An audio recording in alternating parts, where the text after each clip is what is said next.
Gran noticia, se aprobó el proyecto de ley de responsabilidad parental y pago efectivo de pensiones de alimentos. ¿Qué impresión tienes? La primera, me imagino que es algo que se buscaba hace mucho tiempo.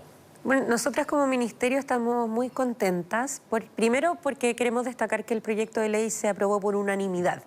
Eso quiere decir que no hubo ningún voto en contra. 136 a favor. Sí, y tuvo 6 votaciones, las 2 de comisión del Senado y la sala del Senado, y luego 2 comisiones en la Cámara y la sala de la Cámara. Eso quiere decir que pasó por 6 votaciones y todas fueron unánimes. Yo creo que eso es una buena noticia para el país, de que cuando ponemos cosas como el bien común, el bien superior de los niños y niñas, por delante se pueden dejar, digamos, la diferencia política contingente de lado. Y ahí agradecemos mucho sobre todo el trabajo que han hecho las parlamentarias de todos los sectores en conversar con sus bancadas y darles a conocer el proyecto. Yo creo que eso primero es muy destacable. Pero espérame, ministra, es súper importante lo que tú dices. Yo creo que la política tiene esa esencia de izquierda, derecha, arriba, abajo, azul, blanco, negro, de conversar por un bien común. Esto es relevante. Esto es relevante. Entonces, que nadie se haya opuesto con 136 votos a favor, con todas las votaciones que tú dices, me parece que es un ticket hacia el lado. Es un ticket súper positivo. Porque a lo mejor uno puede tener una inclinación política y pensamientos distintos, pero se puede llegar a un acuerdo. Sí, aquí yo creo que lo destacable es que además es un tema que había estado muchos años abajo la alfombra, que explotó públicamente, porque eso no solo las mujeres, sino que todos conocemos a alguien a quien se le debe la pensión de alimentos, y probablemente, solo por estadística, conocemos a alguien que o no paga o paga incompleto. Sí, pues.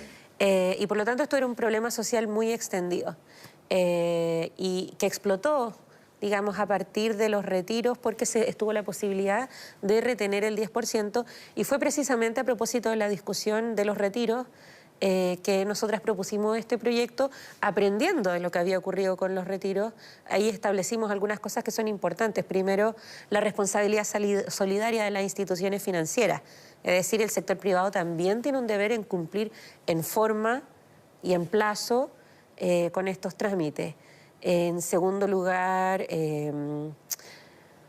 aprovechamos de mejorar algunas cosas que ya estaban en la ley, como por ejemplo un reclamo muy común tiene que ver con que las órdenes de detención son para el chiste. A ver. Que no se cumplen nunca, las de arresto domiciliario nocturno. Claro. Que hay mucha gente y nunca se cumplen. Bueno, eso era porque, aprovecho de contar, cuando se dictaba la orden de arresto para el deudor, no pasaba el registro de prófugo. Y por lo tanto, ejemplo, control de ruta, ¿cierto? Va manejando, le hace un carabinero un control ahí, a menos que el deudor le dijera, estoy con orden de arresto vigente. Sí, es muy raro. Que es poco probable, el carabinero no tendría cómo saber. Ahora hemos aprovechado también esta oportunidad de la ley para mejorar esas disposiciones, ¿cierto? Porque también, además del efecto práctico que tienen evidente, ¿cierto? Que es que no se cumple la ley o no se cumple el objetivo para el que fue creada, genera una sensación de frustración absoluta en las mujeres, que es como, ¿qué puedo hacer ya si no se cumple la ley? Sí, porque al final se sienten botadas, dejadas de lado, con una injusticia tremenda.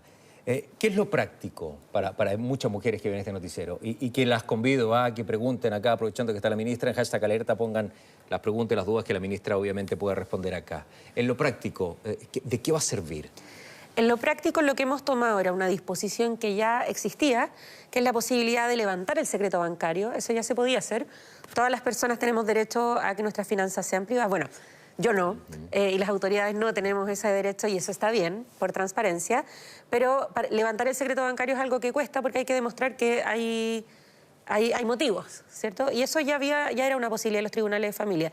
¿Cuál era el tema? Que era muy engorroso el trámite de buscar dónde están las cuentas, que si había plata o no, etcétera. Y muchas veces terminaban siendo las mismas mujeres. Y aprovecho de decir, digo mujeres porque 9 de cada 10 casos los deudores son hombres, pero eso nosotros sabemos que también, aunque en menor número, también hay mamitas corazón. Sí, qué bueno que lo pongas. La ley no establece distinciones, yo soy ministra de la Mujer, tengo que hablar de acuerdo a la estadística. Está bien. No, pero está bien que lo digas. ¿Ah? Sí, pero terminan siendo investigadoras financieras. Muchas incluso con cosas como haciéndose amigas de algún ejecutivo para ir a averiguar. O sea, el tema es que ahora la entidad financiera, ahora Servicio de Impuestos Internos, va a ayudar para que el papá que diga, ¿sabes qué? No tengo plata, que sea capaz de que se abran efectivamente todos tus depósitos, lo que tú tengas, para saber que efectivamente hay dinero para pagar. Así es, lo que hemos creado es un mecanismo de interconexión entre los tribunales de familia y las instituciones financieras de todo tipo que le reportan a la Comisión de Mercados Financieros. Y es por eso que aprovecho de explicar, esto se va a demorar en estar vigente. La Corte Suprema nos pidió un plazo para poder ejecutar todos los cambios administrativos, informáticos que hay que hacer para que esto funcione bien. Dicen que son 6 meses, ¿puede ser? 6 meses desde la vigencia del Registro Nacional de Deudores, que empieza en noviembre y por lo tanto es mayo del 2023. ¿Por qué esto? Porque hay que crear los mecanismos de interconexión con los bancos, con las AFP, con Servicio de Impuestos Internos para que funcione lo que estamos buscando, que es que sea un mecanismo permanente y eficaz. Y entonces, ¿cómo funciona? Si yo tengo, desde mayo del 2023, yo tengo un mes de atraso en el pago de la deuda de pensiones o de la pensión de alimentos, primero se activa el mecanismo de retención. Eso es lo primero, es que es como una primera alerta. Solo con un mes de adeudar. Sí, con lo que el tribunal, digamos, básicamente se pone con las orejas paradas, la antena activa y activa mediante oficio el identificar dónde hay cuentas. ¿Ya? Habiendo ya 3 meses continuos o discontinuos de deuda. Es decir, que pueden ser saltados, ¿cierto? Que uno sí y otro no, o que en uno pagó un monto incompleto, que eso también acumula deuda. Entonces ahí se oficia para identificar dónde hay saldos y en el caso de que haya saldos, montos, eso se transfiere a la cuenta del alimentario, es decir, del niño o niña, que normalmente en la mayoría de los casos es una cuenta RUT, que aprovecho de recomendar que ojalá siempre sea una cuenta separada, porque eso permite de mucha mejor forma mantener clara la información financiera. Ok, entonces, al primer mes de deuda suena la alarma, hay una alerta. A los 3 meses de deuda, o de manera continua o saltada, efectivamente ahí el tribunal empieza a hacer una investigación. Si encuentra que tengo dinero en alguna cuenta bancaria, algún depósito a plazo u otros bienes, ¡pum!, esa plata se me quita y va hacia la deuda. ¿Esa es la historia? Así es. Y en el caso de que en esas cuentas no haya nada, se puede recurrir como un mecanismo de última ratio a la cuenta de capitalización previsional, es decir, a la cuenta de la AFP. Con un tope de 90%. Si el X no tiene ni un peso, y yo demuestro que no tengo ni un peso... Eso siempre, ahí volvemos un par de pasitos más atrás, que es el momento en que el tribunal fija el monto. Cuando el tribunal fija el monto, tiene en cuenta los ingresos de quien tiene el deber de alimentar, si tiene más hijos. Todas esas cosas se ven al momento de fijar el monto. Y en caso de que ocurran cosas, porque digamos, pasan también, se pierde el trabajo, tuvo un accidente, cosas así, eso siempre se puede acreditar ante el tribunal para poder recalificar, ¿cierto? Poder recalibrar la cuestión del monto. O sea, eso siempre es una posibilidad. ¿Se comprende la gente que no tenga dinero para pagar? O sea, yo creo que cualquiera puede comprender, que, sobre todo el momento económico en el que estamos. Pero aquí lo que estamos buscando es sobre todo reducir el espacio de elusión de la deuda. ¿Por qué? Porque muchas veces ocurren cosas como... que se llegan a acuerdos con empleadores para, de forma informal, por ejemplo, hacer un contrato por menos que es el ingreso real. Eso es una infracción tributaria. Hay responsabilidad también del empleador acá, ¿po? Así es, y esperamos pronto tener una reunión con el Servicio de Impuestos Internos para pedirles que... Yo entiendo que el servicio tiene que priorizar porque comparado con, no sé, la evasión que puede hacer una gran empresa, este monto puede ser pequeño. Sí, un monto pequeño, pero es muy importante para las niñas y para la... Así es, pero muy relevante para el día a día. Absolutamente. Vamos a revisar Twitter, #alerta, estamos con la ministra de la Mujer acá, en vivo y en directo. A ver, ¿qué comentamos? Son 9:53. Está Gerald de Rivière, el brujo. Hay padres separados, entre los que me cuento, que siempre hemos estado presentes con nuestros hijos e hijas, porque es nuestra obligación. Sin embargo, muchos dejan de pagar por años o entregan montos irrisorios y no les pasa absolutamente nada. Muchas gracias, amigos. ¿Qué va a pasar con esa gente que a lo mejor da un monto menor a pesar de tener? Ahí quiero comentar 2 cosas. Primero, a partir de noviembre, y en este mismo espíritu cierto de reconocer que se pueden lograr cosas cuando la política actúa en conjunto, a nosotras nos ha tocado implementar algo que se aprobó y se promovió durante el gobierno anterior, que se aprobó durante el Congreso anterior, del periodo anterior del Congreso, que es el Registro Nacional de Deudores de Pensiones de Alimentos. ¿Y qué va a pasar desde noviembre en adelante? Que a esos padres, y también en algunos casos madres, se les va a hacer mucho más difícil. ¿Por qué? Porque estar en el Registro Nacional de Deudores de Pensión de Alimentos va a implicar una serie de castigos. ¿Cuáles son? Primero, que no va a poder vender nada, bienes inmuebles, vehículos motorizados, etcétera, porque el conservador de bienes raíces o el registro civil no van a poder inscribir el trámite a menos que se demuestre que la plata de esa venta va para el niño o niña. En segundo lugar, no van a poder recibir la devolución de impuestos de la operación renta. Eso se va a retener.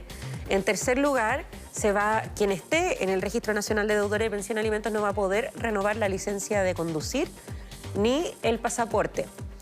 Ahí, por supuesto, esto siempre se puede conversar en el Tribunal de Familia, porque si es un papá que es deudor y que es taxista y por lo tanto necesita para poder cumplir con la obligación, eso va a haber ese criterio ahí. Eso siempre se puede aplicar en tribunales, pero como decía, ir en el fondo cerrando el espacio de elusión. No, y van a haber sanciones ahí. Así es. La página del gobierno está este tema, y yo ayer la leí en la noche, y hay una cantidad de preguntas hechas, pínchela. Hay un signo más, usted pincha y hay muchas respuestas. Porque sí, es en la página del Ministerio de la Mujer y en el del Gobierno. Exactamente, está súper bueno porque está muy clarificatorio, por si no alcanzamos a responderle todas las preguntas. Eso ¿vale? Hemos ido recogiendo de los comentarios que nos van dejando en redes sociales, la mujer, las preguntas más frecuentes. Esto enriquece mucho. Puedo aprovechar de decir otra cosita respecto a montos irrisorios, que es otra cosa que mejoramos en la ley, pero respecto al proceso en general.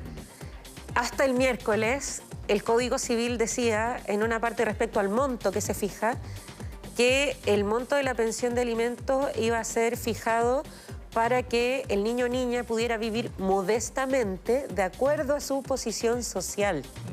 ¿Y quién define eso? El tribunal, pero eso en el fondo lo que hace es hacer una discriminación odiosa entre los niños y niñas, como si un niño, porque nace en un lugar, en una determinada posición social, tuviera menos necesidades alimentarias, o de vestimenta, o de escolares. ¿Cierto? Y eso es una herencia del lamentable tiempo en que los niños y niñas valían distinto, según si eran hijos legítimos o ilegítimos o naturales. ¿Y eso se les decía. Eso cambió.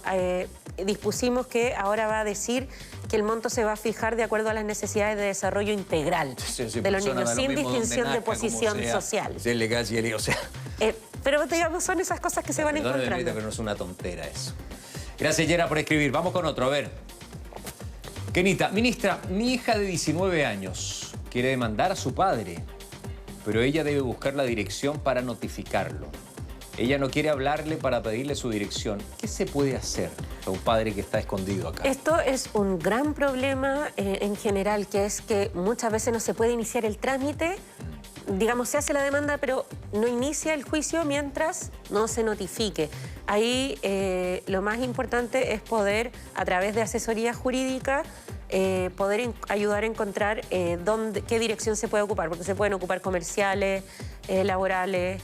La del CERVEL también es una posibilidad. Pero si el papá se escapa y se va del país y se desconecta, hoy día tenemos la tecnología como para perseguir. Porque ya me dijiste que los carabineros, por ejemplo, en este caso ya con el dato, con el carnet de identidad, van a saber un poco el historial de la persona. Sí. Ahora, en el caso de que el deudor se va del país, ahí se pone más complicado el asunto.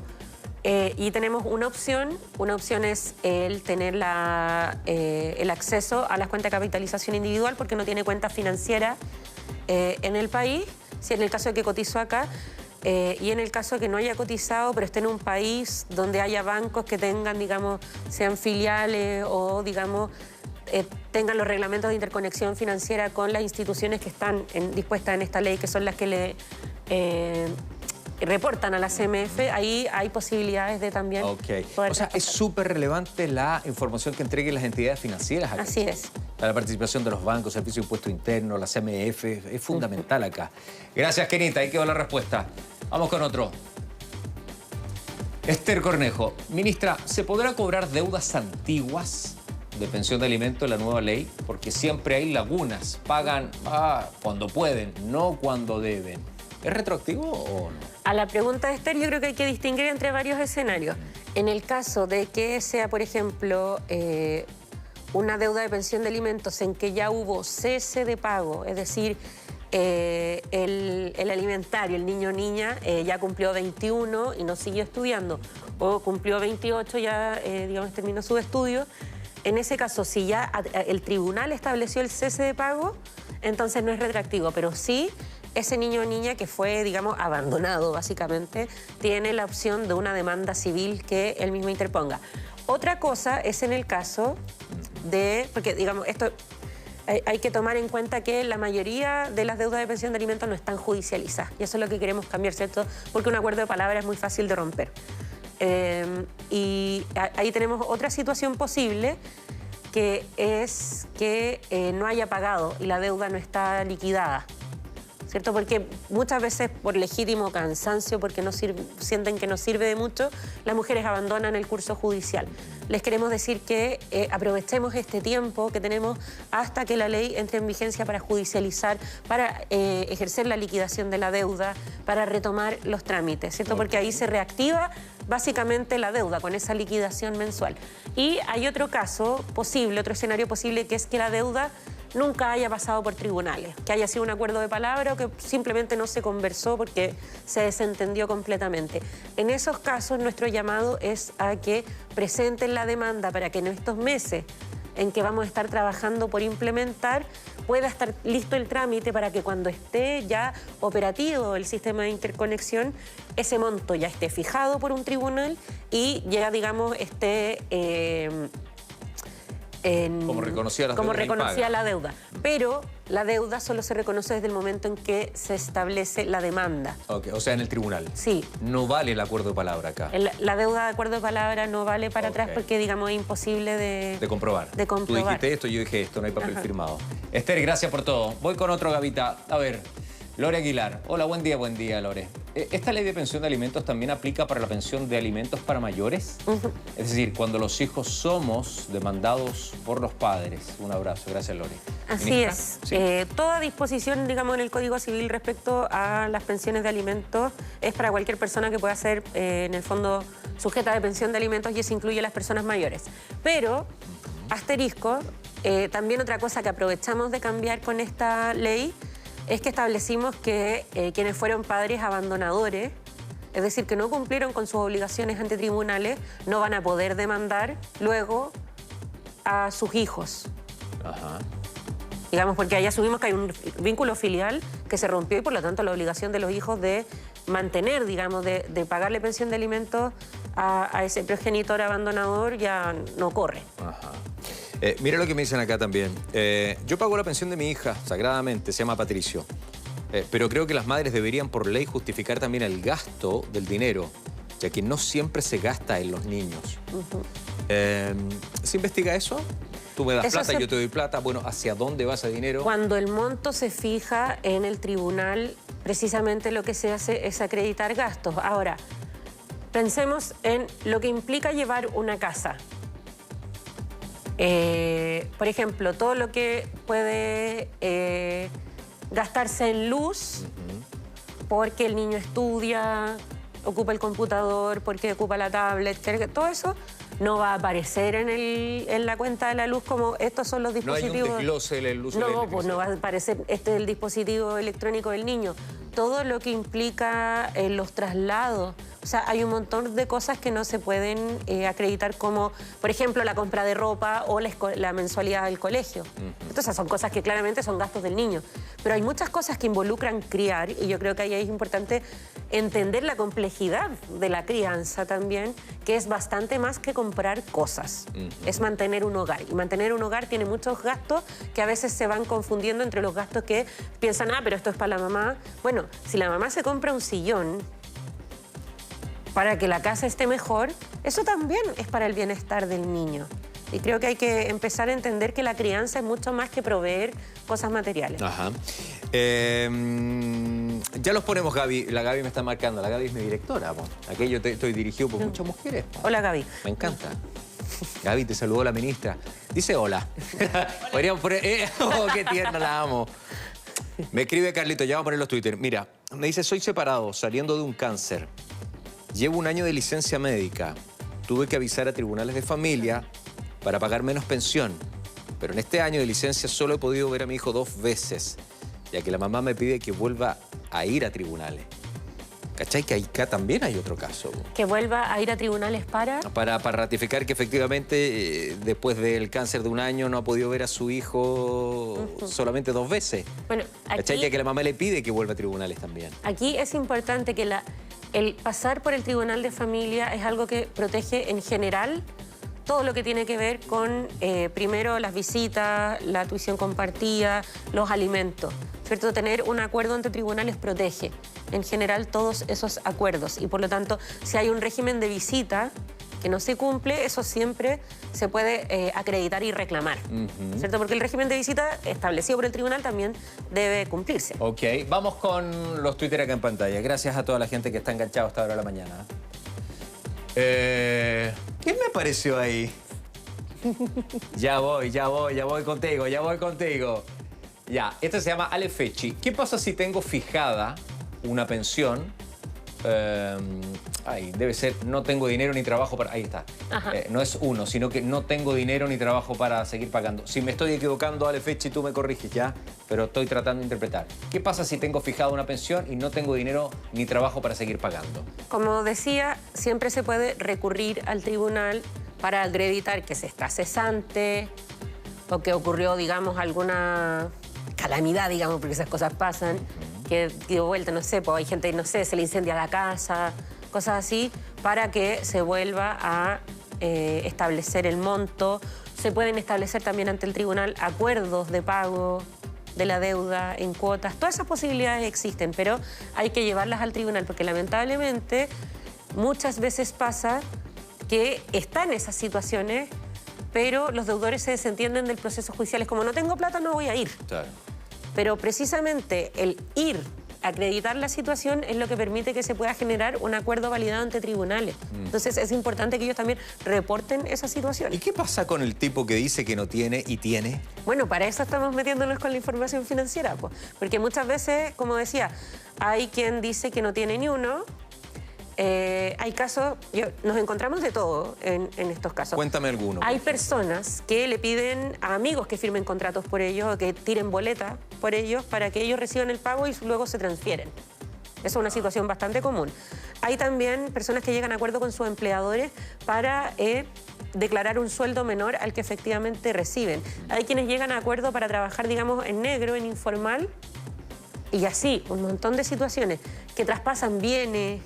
Todo para evitar pagar la pensión. Todo para evitar pagar la pensión. Sí, y es por eso que el acceso a la información financiera que estamos estableciendo es tan importante, ¿cierto? Okay. Aprovecho de decir que también otra pregunta que quizás salga, pero que nos ha parecido mucho es ¿qué pasa si en estos meses en que va a empezar a regir hay un traspaso de bienes y cosas hacia otras personas? Ya. Actualmente la ley, esto no es algún cambio que dispusimos nosotros, es una posibilidad que ya está en la ley, que siempre ha estado y que es importante que se ocupe. Existe la posibilidad de poder tener hasta 3 años para poder retrotraer, rescindir esos contratos de traspaso de bienes. Es decir, ejemplo concreto, el tipo, el deudor, le puso la moto que se compró en vez de pagar la deuda, la moto que se compró la puso a nombre de la mamá. Ya. Eso es muy común. ¿Y eso es válido o no? Eso, ante tribunales de familia, si hay una deuda que ya está fijada, se puede rescindir, es decir, se puede deshacer ese contrato con un plazo de hasta 3 años posterior a que se hizo ese traspaso. Ah, pues te puedo decir, no tengo plata para pagarte, pero te puedo dar mi moto y véndela tú. Puede ser. Esa es una posibilidad, por supuesto. Gracias, Alefichi. Voy con otro. Daniela Velázquez, hay casos que no tienen plata en ninguna parte y no tienen fondos, no pagan, nada. ¿Qué se hace? Bueno, eso es lo que acaba de responder la ministra. Gracias, Dani. Muchas gracias. Pero ahí quiero decir que también lo que estamos avanzando como gobierno es en empezar, cuando hablamos de trabajar con enfoque de género, significa mirar la diversidad también de las mujeres. Y nosotros hablamos mucho de corresponsabilidad, pero también hay que mirar la realidad. 6 de cada 10 hogares son encabezados por precisamente un hogar monomarental por una jefa de hogar y por lo tanto no hay con quién hacer corresponsabilidad y por lo tanto en lo que estamos avanzando también es en construir el Sistema Nacional de Cuidado y que a partir de noviembre el Registro Social de Hogares incluya la dimensión de quien cuida. Para precisamente apoyar a quienes de verdad, digamos, pese a que hay demanda o no tiene red de apoyo, no recibe los fondos necesarios. Hay muchas preguntas que quedaron, ministra. Siempre yo sé que usted y su equipo están enganchados. Es muy fácil, #alerta, ahí van a convivir todos. Sé que es nuestra comunidad, pero les puede servir. Y si quieren lo responden a través del hashtag, yo también la voy compartiendo porque es información súper necesaria. Sí, estaba leyendo... Ay, perdón, quería decir algo. Quería decir que todas las preguntas más frecuentes y las estamos actualizando según las que nos van apareciendo, están disponibles en la página web del Ministerio de la Mujer. Ahí tenemos un banner gigante sobre la ley para que, digamos, se puedan resolver. Que está muy bueno, yo lo vi, lo revisé anoche, hay muchas preguntas, incluso varias que no salieron acá, ¿sí? Está ahí en la página. No sé si vio la tercera de hoy. Sí. ¿La viste? Bueno, dice entre varios episodios que marcan, noticiosos, varias fotos, aparece la ministra que tengo acá al lado. Dice, el estilo e influencia de Antonia Orellana. ¿Lo leíste? ¿Sí? ¿Qué te Siempre pareció? leo el diario. Me interesa tu opinión. Es difícil hablar de algo que habla de uno mismo. Pero me interesa saber qué dice usted. Como dicen los jóvenes... Un periodo corto de trabajo en tu ministerio. ¿Cuál es tu evaluación también respecto a esto? Como dicen los jóvenes, de verdad da un poco de cringe hablar de una de misma. Pero, o sea, yo con las cosas que me quedo de la nota valoro mucho lo que dice la senadora Núñez. Efectivamente, hemos trabajado por establecer puentes con todos los sectores políticos para, digamos, poder llevar adelante la agenda del ministerio. Siempre tengo que insistir con esto, pero las asesoras de género que hay en los ministerios, de hecho, la mayoría de veces yo no hablo con ellas nunca. No son mi red personal, son una decisión del gobierno de que las mujeres estén también en la primera línea de prioridades, porque cuando hacemos políticas que no consideran a las mujeres, esas políticas fallan, ¿cierto? Y eso tiene expresiones muy concretas. Donde se ponen los paraderos es inseguro, porque no se considera la experiencia de las mujeres en vivir la ciudad. Cosas así. Para eso son las asesoras de género y en ese sentido no estoy de acuerdo con lo que dice en la nota. Creo que es muy importante explicar que la transversalización de género no es más poder para mí como ministra personalmente, sino es avanzar en que todo el Estado siempre tenga esa apertura de mente, como lo mencionaba, por ejemplo, a propósito de lo de recién del registro social de hogares. Y cuando hablan, ministra, y ponen el título de influencia, ¿es una influencia dentro del gobierno? ¿Es real? Es que yo creo que es el tipo de cosas que uno no dice de sí misma. Es que yo te entiendo, porque si me pasara a mí también, yo me pongo en tu posición. Y efectivamente da cringe, da como vergüenza hablar, pero si Gaby así dice los jóvenes, cringe, ¿qué quieres que haga? La Gaby me dice, oye, qué joven el concepto. Sí, pero si eso lo ocupamos los lolos hoy día. En mis tiempos habríamos dicho, me da cosa. Sí, me da un poquito y me ruboriza algo. Me da cosita. ¿Tienes influencia dentro del gobierno? ¿Tienes importancia? ¿Tu voz se escucha? ¿Eres de las que levanta la mano? A lo mejor la importancia del mismo Ministerio de la Mujer, que tenga voz. ¿Eres de los que se sientan, no sé, en la mesa a conversar y tú eres capaz de levantar la mano a hablar no solamente lo tuyo, sino que de otros temas? O sea, yo creo que más allá de yo como ministra, persona individual, lo que hay es una voluntad del gobierno de... primero, que el Ministerio de la Mujer entrara al comité político. Esa fue una idea que propuso la ministra Vallejo antes de que tuviéramos, digamos, un nombre para el ministerio, pero que tenía que ver con atender también a los últimos años en el país, donde ha habido una creciente demanda de enfoque de género en las políticas públicas, de acabar con la violencia y de conversar también con el movimiento feminista que sigue siendo, y de mujeres sigue siendo uno de los que más moviliza. ¿Tienes más expectativas dentro de la política? ¿Te gustaría crecer más? Hoy eres ministra, es súper importante el rol, pero tu camino, tu trayectoria política, ¿te gustaría que se encaminara más adelante hacia otras cosas? Mi única aspiración por el momento es que cumplamos el programa para el cual asumimos el ministerio, y eso es fortalecerlo. Ojalá poder terminar este periodo con una cobertura país para los casos de violencia, que es algo que está muy al debe y con una ley integral de violencia contra las mujeres. Creo que esos son nuestros objetivos y por eso estamos trabajando. Ministra, te agradezco mucho que hayas venido. Un día domingo, gracias por estar acá. Gracias a ustedes por la Y a invitación. todo tu equipo también. Muchas gracias, que estén bien. ¿No tomaron café, no? ¿Tomaron? ¿Qué, se lo hicieron ustedes? No, había un Ay, termito ahí. pobre. No, claro, pero es que como no me pude parar, bueno, pero si no puedo hacer todo, pues Gaby, ¿cómo me voy a parar? Venir para acá, jugar de cabeza, tirar el centro. Bueno, sí, así el fin de semana, somos pocos, pero bueno. Gracias, ministra. Muchas gracias. Que le vaya